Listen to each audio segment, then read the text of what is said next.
Hello guys, welcome back to the channel. Um, we've got some more cards to go through. We've got two more colors. Today we're going to go over the Sapphire Ink. Um,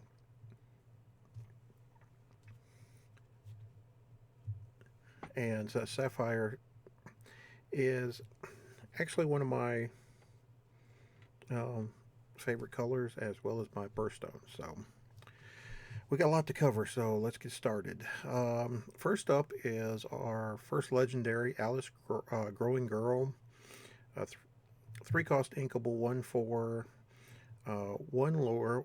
Your other characters gain support. While this character has 10 strength or more, she gets +4 lore. Alright, so um, the first rule that you need to know about is if a character already has support and you give them support again, what does that do? Well, unfortunately, it does nothing. Um, the only characters that can, or the only abilities that add on an ability to it are things like um, resist and challenger, because they have a modifier out to the right that says you're getting +3. So if a challenger +3 gets another +3 challenger +3, it gets challenger +6. Um, so that is a downside. Um, Now, giving all your other characters a support is actually pretty interesting. But the fact that you have to make her 10 strength to let her quest for 4, or quest for 5, um, is rough. Um, because more than likely, by the time you get enough characters on the board to do this, you're probably already winning the game. I think the effect is interesting and makes a lot of sense flavor wise. I don't know how playable this legendary is right now. Basil the Great Mouse Detective. So we've got a um, a 3/4 for 6. It's inkable, uh, has 3 lore. It is Floodborn. You can you can pay 5 to shift it, and if you use shift to play this character, you may draw 2 cards when he enters play. So if you're shifting it, a 3/4 with 3 lore is pretty good. If you're not shifting it, his stats are underwhelming except for the lore portion. You know, you could have Mufasa that's a 3/6 for 6 that has 3 lore. You have him, maybe now he's a 4/6. You have Maleficent that's a 3/6 for 5 that has 3 lore. So, um, I don't currently see a show where this is playable. But who knows? As the more basils we get and the more effects that we get, this may actually end up being a very interesting and strong card. Now we get our other two basils in the set. Basil of Baker Street, a 2/2 for 2, 1 lore, and has support. Um,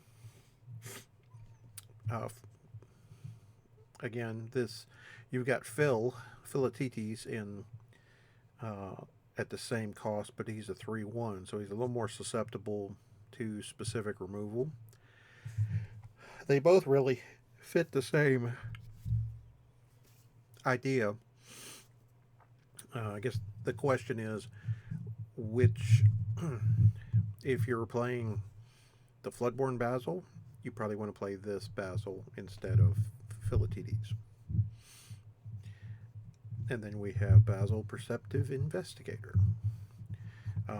So this is basically a carbon copy of the 4-drop Maleficent in Sapphire from set 1. Here again, blank otherwise, Um, Although I do like the lore quote as we get more and more of the characters that are examining the great Illuminary, looking around to see what's wrong. But here again, if you're, I guess if you're playing the other Basil, the shift Basil, you might look at this. Um, if not, he's probably going to get passed over for anything but limited. Caterpillar, calm and collected. 3 cost, inkable, 1 3 with 3 lore. So we've had some very cheap, powerful um, characters in this set. Um, we've got a 2 cost, non inkable Pinocchio that's a 1 1 with 3 lore in Amethyst. And now you have this Caterpillar in Sapphire that is also cheap at 3 cost. Now, once again, um, the body is not great. Um, there are already a number of things that can already take the character out um, that are played, Smash and Rafiki, etc.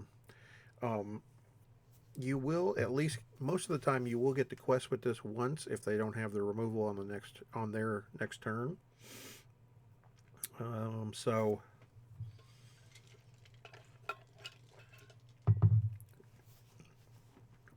there is that. Um, Particularly, the other problem is we're playing this in the color of ramp, and so you can get better bodies at cheaper cost or at more expensive cost, but you're going to get there sooner in in this color. So I don't know how much you'll see this character played. If somebody plays a non-ramp strategy and wants to just drop as many of these cheap characters into play and quest, then he'll probably have a home because 3 is pretty cheap. Um, but he's not going to have a lot of staying power. All right, next up is Cogsworth, Grandfather Clock. So there's been a lot of talk about him. A 2/5 for 5. Stats are very underwhelming. He is inkable. He does produce 2 lore. He does shift for 3, and he does have ward, which are so. If you're playing the other Cogsworth that we'll get to in a minute, um, you can shift this into play very early on. Where his ability shines is your other characters gain resist +1. So if you have multiple Cogsworth in play, they're going to have for each Cogsworth, their resist number is going to go up by 1. And if you have 2 Cogsworths in play, each other will gain resist +1, which they couldn't before. I think there is a shell for this card, but I've yet to find it, and it may not be in this set. But I think this is definitely a card you're going to see in future sets, or in future metagames, simply as a disruptor, particularly against steel, and particularly against challenge-based decks. Now here's our uncommon Cogsworth, Talking Clock. Is a 2/3 for 2, is inkable, only has 1 lore, and your characters with Reckless gain 1 lore. So he actually makes your Reckless characters useful on turns where you don't actually want them to challenge anything. Now, as of right now, most of the Reckless characters are in or in Ruby. And as much as I'd like to say that this would be cool in Ruby, the problem is there's already a deck that has formed in Ruby and Sapphire for set 2. And honestly, um, right now, I don't know how many decks are going to play this just so they can shift the grandfather clock onto him. Cruella de Vil, fashionable cruiser. 2 cost inkable, 3/2, 1 lore. During your turn, this character gains evasive. So I think cards that allow you to challenge evasive characters are going to be more important in this set. I have a specific deck that I'm looking at right now because of this. And these are already good cards in limited to help you fight that battle. But I think you may start seeing this in constructed if this deck works out the way I think it will. I'll talk about it a little later. There's pieces in Sapphire right now. Later on in this discussion. As of right now, not really. This one is not seeing constructed play, but I think it's really good for limited to help you take out the characters that you normally can't challenge. And now we have a Floodborn version, 4/3 for 5, or if you shift her for 3. So 3/4/3 is actually really good, especially with 2 lore. When this character quests, chosen opposing character gets -2 strength this turn. Well, that lets you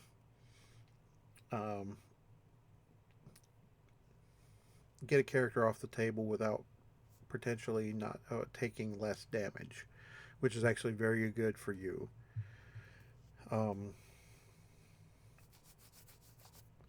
Now, how much this sees play outside of limited right now, I haven't seen any. In limited, though, it's actually a very good ability, especially in Rise of the Floodborn only draft or sealed. Duke Weaselton, small time crook. 2 cost, 1/2, inkable, 2 lore, has ward.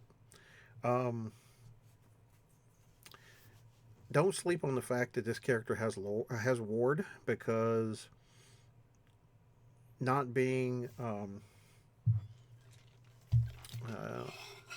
Teeth and Ambition or Fire the Cannons or anything like that actually makes him a little more valuable. Now, stat-wise,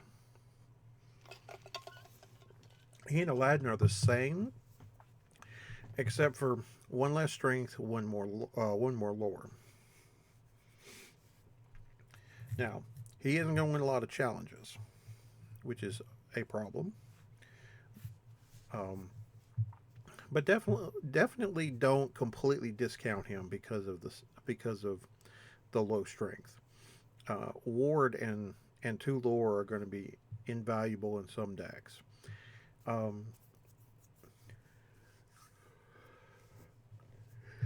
Better limited player, in my opinion, but there's still some avenues of attack.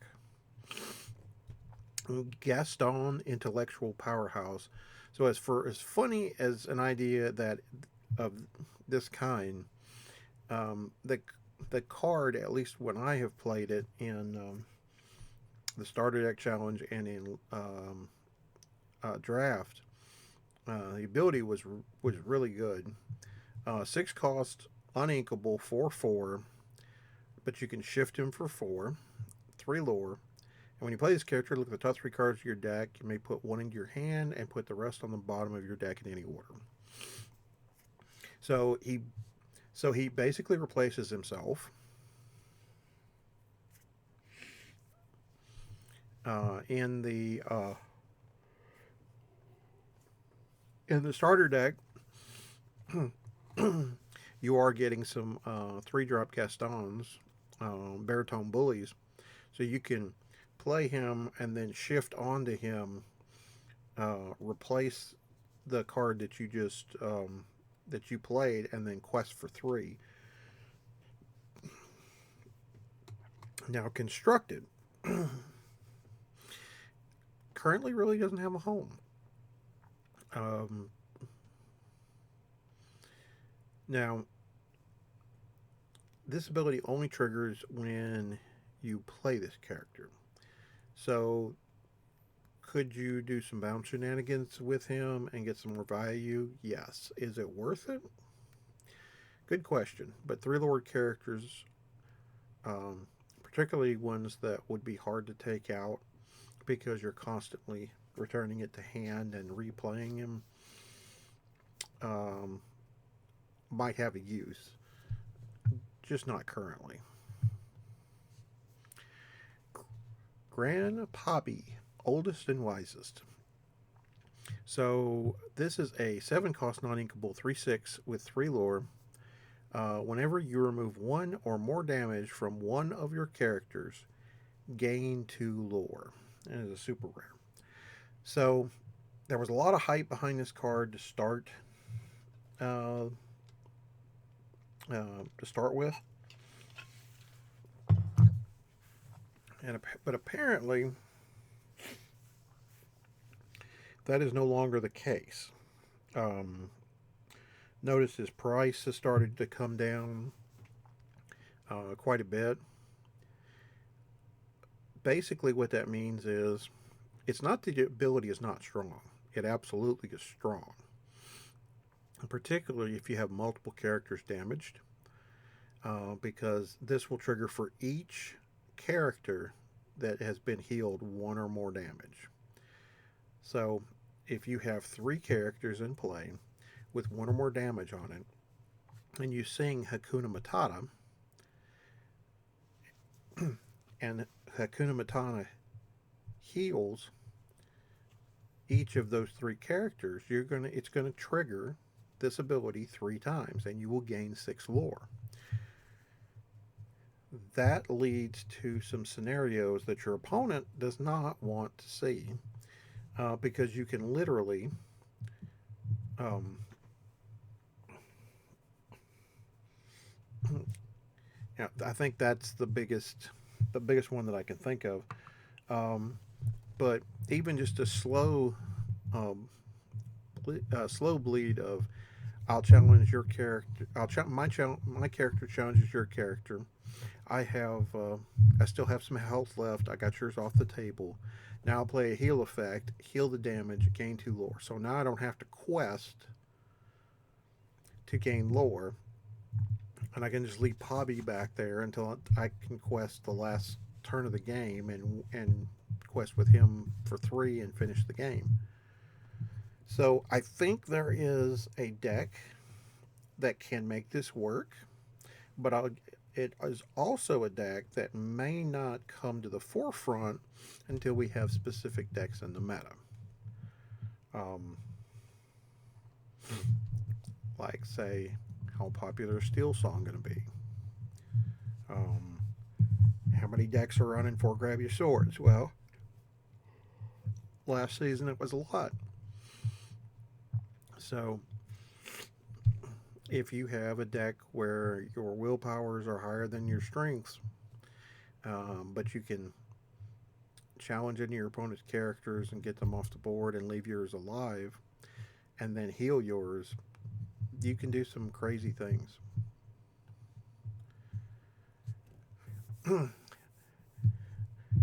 Bless me bagpipes. For those who don't know, I obviously that's a saying of Scrooge McDuck. Um, but for those who don't know, the person who voiced Hiram Flavisham from The Great Mouse Detective is the same voice as the original Scrooge McDuck in DuckTales. So we're that much closer to getting DuckTales in the game, which means we're that much closer to getting Darkwing Duck in the game, and I cannot wait. So this guy's had a lot of hype. A 1/6 is he doesn't hit very hard. He has a big willpower. 1 lore is not a lot. 4 cost and inkable is fantastic. But where this character shines is his ability. When you play this character and whenever he quests, you may banish one of your items to draw 2 cards. Well, Sapphire already likes items. We've seen that with Ariel Who's It Collector from set 1. We've seen it with Tamatoa, So Shiny in set 1. We've seen it with Belle and Maurice from set 1. They like items. But the biggest problem that we've had is we don't have card draw in Sapphire. This card, along with a couple of there are a few others in this set, really gives Sapphire the card draw and the cycling it needs to draw cards and allow them to play a game where they can play 10 or 12 items in a deck and be able to reuse those items constantly and get to an end game where Tamatoa can quest for the rest of the lore that it needs and win. So the deck that we thought we were hoping for in set 1 finally got the tools in Rise of the Floodborn. Expect this guy to be on tables near you. Well, probably have already seen him. You're going to see more of him. There's also a few more. Let's continue. James role model. So this is a larger version of a Grandma Tala. Tala's is cheaper and has a lower stat line and also only quests for 1. But it also fits a similar role. Now, I guess the question is going to be: usually, you want your ramp early, and not in your mid game. You're wanting it on 2 and on 3, not 4. That may be his only drawback. But a 3/3 lets you quest for 2, and if your opponent gets rid of him, you can put in your Inkwell, face down and exerted. Fantastic. Right now we may have, I won't say we have had too many of these effects, but eventually you end up with too many of these effects. So for right now, I'm tempered expectations, but the stats otherwise feel really good. Jasmine, Heir of Agrabah, more damage healing, and Sapphire gives you another version that you can shift the 5 cost onto that does some healing, which is really good. So again, there's potential here. Obviously, there are more healing effects that do cool things like draw you cards or gain you lore in the set. So the fact that all of these exist kind of get a perfect storm. Do I see her as constructed playable? It will take a well constructed deck for this to find a home in. But I do like having another copy of Jasmine to shift onto, so there's potential. All right, the next piece of the Flavisham puzzle is Judy Hopps, Optimistic Officer. Stat line is right about what you'd expect for a 3 cost inkable, 2/3, 2 lore. When you play this character, you may banish chosen item. Its player draws a card. So Sapphire now has some item removal. Great. Your opponent does get to net a card off of it, so they will basically get their card back.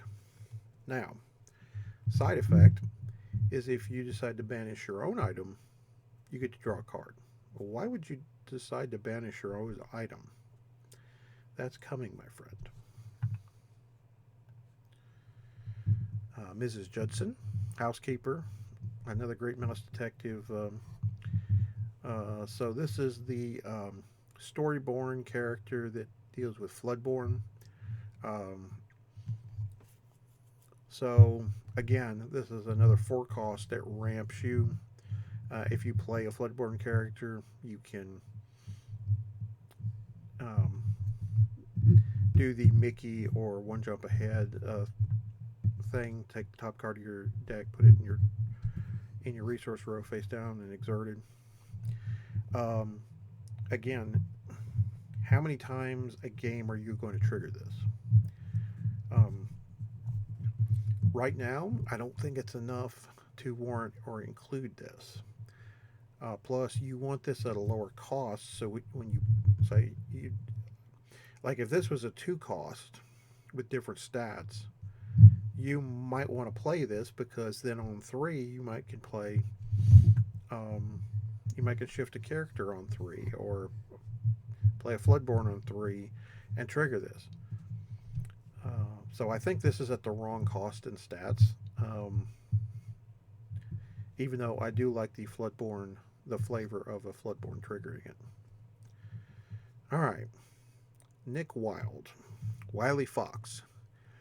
4 costed 2/4 with 2 lore. When you play this character, you may return an item card named Popsicle from your discard pile to your hand. Another piece of this item engine. Now, obviously, he's only returning a specific item from your discard to your hand. But this little item is the little item that could. Um, we're almost to that portion. We'll get to talk about it. But it's a value engine between Judy Hopps and Flavisham and Nick that allows you to um, do some very awesome things in this in this color, and it's really changing way the game's played. Speaking of items, Noi, Orphan Thief, 2 costed inkable 1/2 with 2 lore. While you have an item in play, this character gains resist +1 and ward. So, again, we're in a color that cares about items. We want items, especially with what's going on now. We're seeing cards that recycle items, cards that draw items that draw cards in one manner or another. Now you have a character that is essentially a 1/3 with ward if you have an item out, and produces 2 lore when she quests. Um, this is a subtly powerful card. You will be seeing it in the future if you haven't already. Our goon for the group is Owl from Winnie the Pooh. Cute. So our clone of Han's scheming prince is Prince Charming, heir to the throne. Uh, Obviously, they're in 2 different ink colors, um, but they're both 4 cost inkable 3/3s with 3 lore. Um, in this color, though, is it you have now you have a 3 cost, a 4 cost, a 5 cost, and a 6 cost that all produce 3 lore. All 4 of which are blank otherwise. Um, Still, though, that's a mess, a lore. I'll just put it that way. Han saw play in set 1. There's a chance that Prince Charming will also see play in this set. Ah, Rabbit. Again, another blank another blank Winnie the Pooh character. Um, Stats kind of fit, and 2 lore is actually pretty good. Nothing more than a limited card here, unless you want to build a Winnie the Pooh deck. All right. Our other legendary, Sisu, Divine Water Dragon. 4 cost uninkable, 2/4, 2 lore, and whenever this character quests, look at the top 2 cards of your deck. You You may put one in your hand and the rest at the bottom of your deck in any order. So you have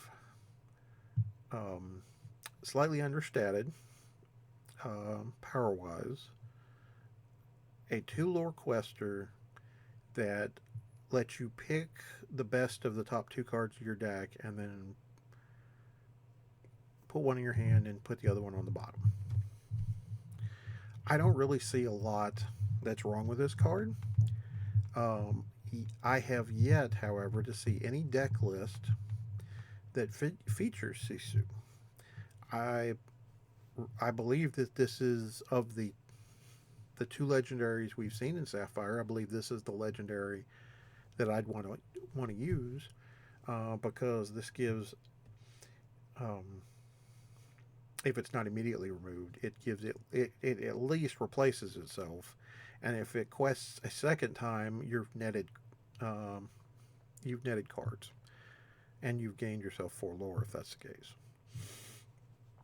By the way, I love the artwork on the sleeves and the deck box because it's actually the enchanted, and I think as cute as this is, the enchanted one is chef's kiss. The Nook, Water Spirit, 4 cost, 4/3, ward, and 1 lore. Um, this was a great limited card for me. Um, if it was a 4/4 for 4, it would have been a lot better because 4 was hard to take out, but having ward meant no shenanigans. So, Winnie the Pooh having a think. Um, 3 costed inkable 2/3 with 2 lore. When this character quests, you may put a card from your hand into your inkwell face down. Um, as worded, you may put a uninkable card for face down for this ability, um, because you do not have to show it. And also, it's not an extension of the base rule. So, in other words, it's like Fishbone Quill. Now, biggest problem with this, Mickey Mouse Detective puts it directly into play on that turn, but only quests for 1. This has a better body and quests for 2, but you have to wait a turn, and then you have to wait another turn to be able to ready that that um, that ink. So I really do like this card over Mickey, but Mickey gives you the initial advantage that you want. So, all right, now into the actions and songs. Falling Down the Rabbit Hole is a 4 cost non-inkable. Each player chooses one of their characters and puts them into their inkwell face down and exerted. So basically, depending on board state, this allows you to force your opponent to choose a character that they control and put it in their inkwell. And if they only have a character in play that has ward, they have to choose it, and it's not a legal target because ward only affects your opponent's stuff. So in other words, you can force them to ink a Cusco. That's all I need to know here. Now, is this going to replace Let It Go? No. But I do think that you could include this as a extra copies of Let It Go, say 5 and 6, where you might get specific board states where this is flavorful, or if we ever get to a point where we actually have sideboards, this may be a sideboard card for that. Until then, it'll sit in my binder waiting for its use. 4 dozen eggs. This action song costs 4 and is inkable. Your characters gain resist +2 until the start of your next turn. This card was an absolute banger in limited. If you are playing sealed or draft, this card was actually really good and made it where it was almost impossible for my opponent to take out my characters. I could make an argument that this card could see play in Constructed, because Resist plus 2 really makes your opponent go, I can't challenge, and he's a head on lure, and I can't catch him. And so that pretty well ends the game. So don't be shocked to see this one float into Constructed play. Launch. So this is a non-inkable 3-cost action. Banish chosen item of yours to deal 5 damage to chosen character. Removal. We need removal. Sapphire already has some decent removal when dealing with inking your opponent's characters. And it's usually paired with another color that has good removal. Now, in Limited, particularly Rise of the Floodborn Limited, there weren't a ton of cards that you could play as removal that was consistent, and this one requires an item. So, at least for my part, I would shy away from this in either format, but particularly if you're doing sealed or draft, you might have enough items that this is usable.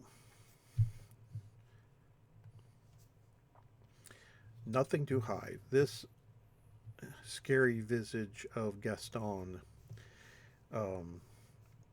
is terrifying in and of itself. 1-cost inkable. Each opponent reveals their hand. Draw a card. So I come from games like Magic the Gathering where knowing what your opponent has in hand is extremely valuable information.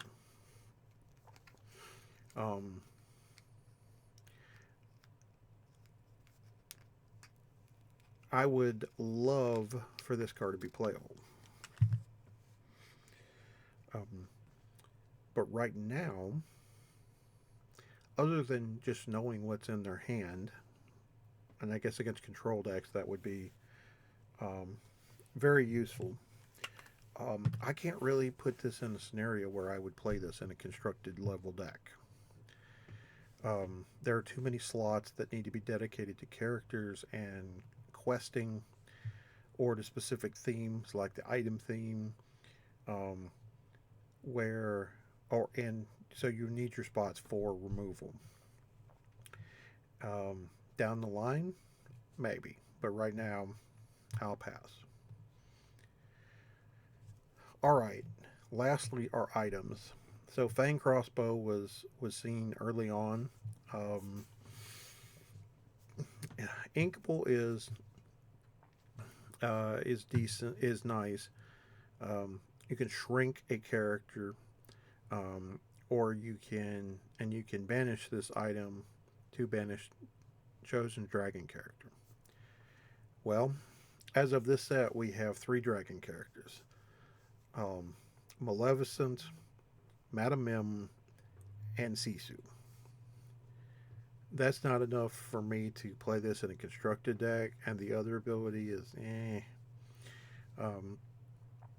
we'll pass on this on constructed. I dare say it's not even very good for limited, based on you're never going to get this ability off, and this ability is fine, but it's not something I'd want to stick this card in my deck for. Gumbo Pot. 2-cost inkable item. Exert. Remove 1 damage each from up to 2 chosen characters. So I will say that in limited, it was very fine to be able to challenge a couple of characters, or take those characters off the board, and try to heal up some of the damage that you did to yourself.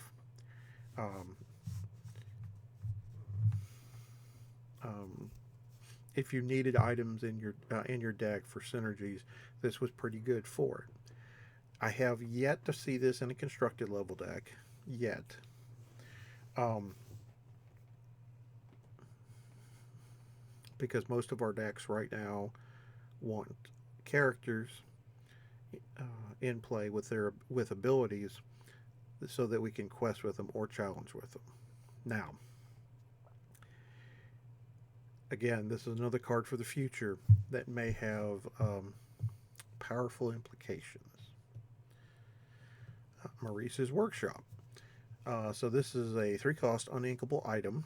Whenever you play another item, you may pay 1 resource to draw a card.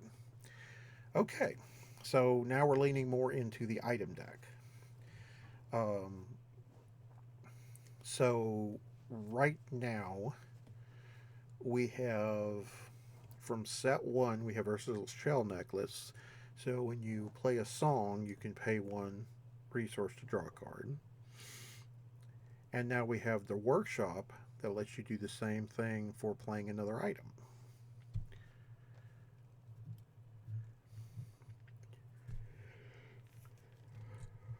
Okay, it's fairly interesting. Um,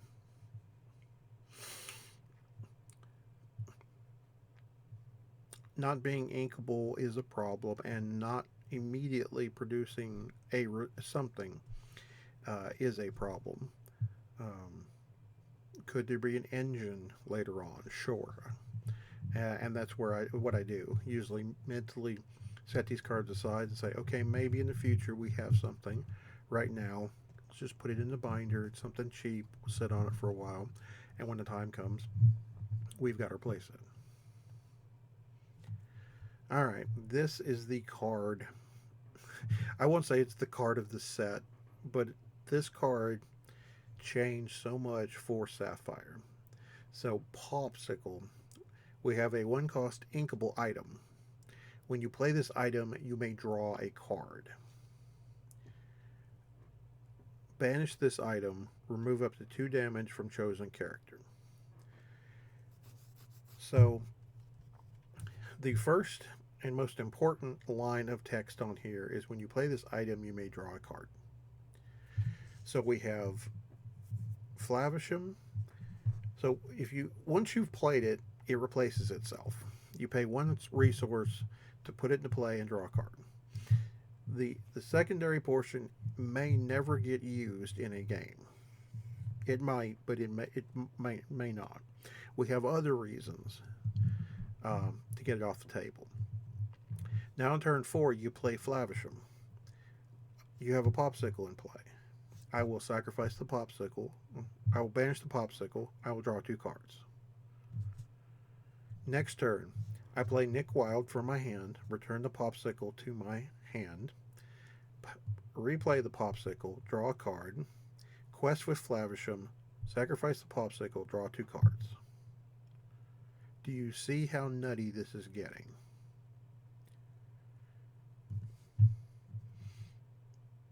Now you see why people have started to look at this engine and go, oh, we have something here. Because between Flavisham's ability in that scenario, I drew 4 cards off of Flavisham and 2 cards off the Popsicle. And Nick Wild basically returned the Popsicle to my hand, so it was basically free exchange. So I drew 6 cards and returned 1 card from my discard pile to my hand. And the only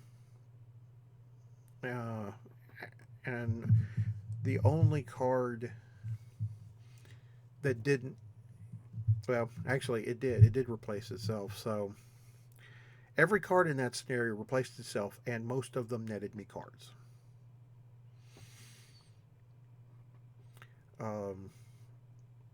I can just imagine what a foil one of these costs. Again, this is why Sapphire has picked up exponentially in set 2 because of these engines that have happened.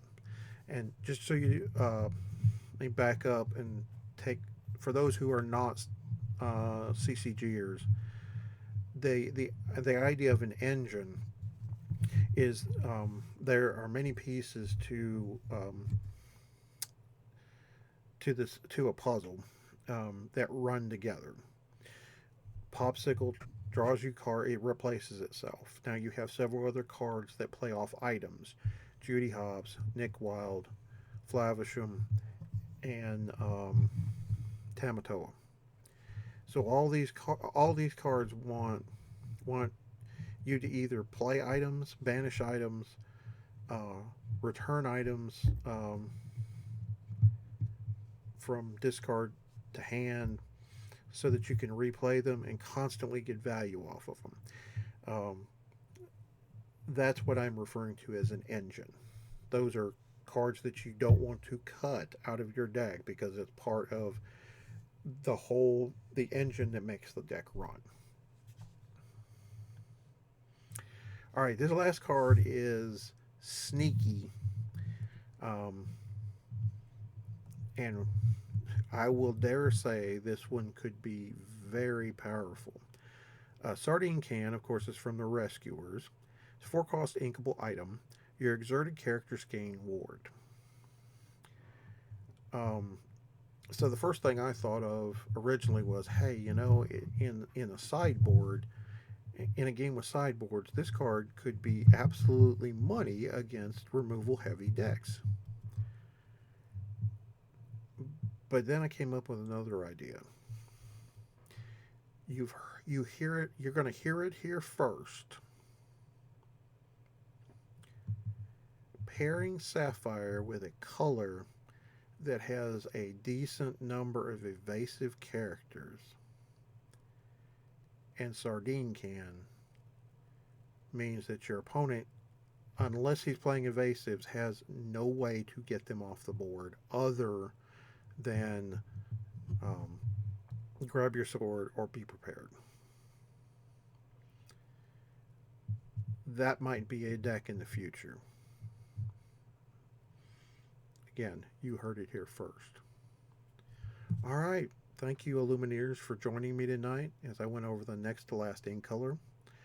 Um, Tune in a couple of days when I go over the final ink color of Rise of the Floodborn, Steel. Until next time, no matter the game.